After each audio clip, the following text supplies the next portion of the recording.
Weather update tayo mga kapatid. Sa kabila po ng matinding init ng panahon, meron tayong binabantayang bagyo sa labas ng ating Philippine Area of Responsibility. Ito pong bagyo na ito ay nasa loob ng Tropical Cyclone Information Domain ng Pag-asa, yung tinatawag nating TCID.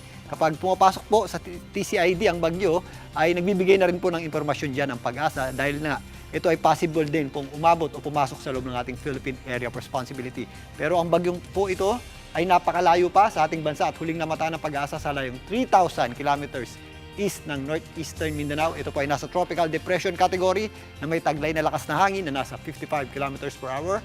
Malapit sa kanyang gitna at kung minsan may mga pagbugsong umabot na sa 70 kilometers per hour. Ito po ay patuloy na kumikilos pa west-northwestward sa bilis na 15 kilometers per hour. Ito po ay napakalayo pa nga sa ating boundary line at posible pong pumasok sa ating area of responsibility sa susunod na linggo pa, as early as Wednesday hanggang Thursday. Kapag nasa loob na po yan ng ating PAR, yan po ay mabibigyan ng local name na Kaloy. Pero ito po ay sa ngayon, hindi po natin nakikita ang maglandfall or tumama sa lupa. Bagkus yan po ay magre-curve lamang dito po sa northeastern portion ng ating bansa. At wala po itong magiging direktang epekto pa sa ating bansa sa susunod na 5 hanggang 6 na araw. Pero dahil nga papasok sa ating PAR, babantayan po natin yan sa mga susunod na araw. Sa ngayon, ito pa rin pong ridge ng high pressure area at ang ating easterlies ang nagdudulot ng mainit at malinsangang panahon sa malaking bahagi na po yan ng ating bansa.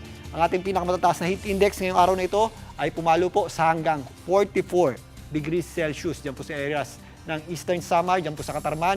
Naglaro naman yan sa 42 degrees Celsius, dyan po sa Western Visayas, sa Iloilo, at dyan po sa area ng Mindanao, sa Cotabato, sa Maguindanao, nasa 42 degrees din po yan.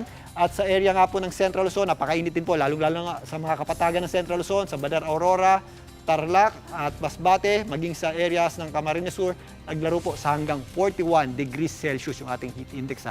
Again, ito pong ganitong klaseng heat index o init na nararamdaman natin ay mapanganib na po. Madali na po tayong mapagod o magkaroon ng pagkahapo at possible din po yung dehydration at yung ating heat stroke. Kaya ugaliin po natin ang pag-inom ng tubig para makaiwas ka sa dehydration at umiwas din po tayo sa direktang init ng araw mula alas 10 hanggang alas 4 ng hapon, lalong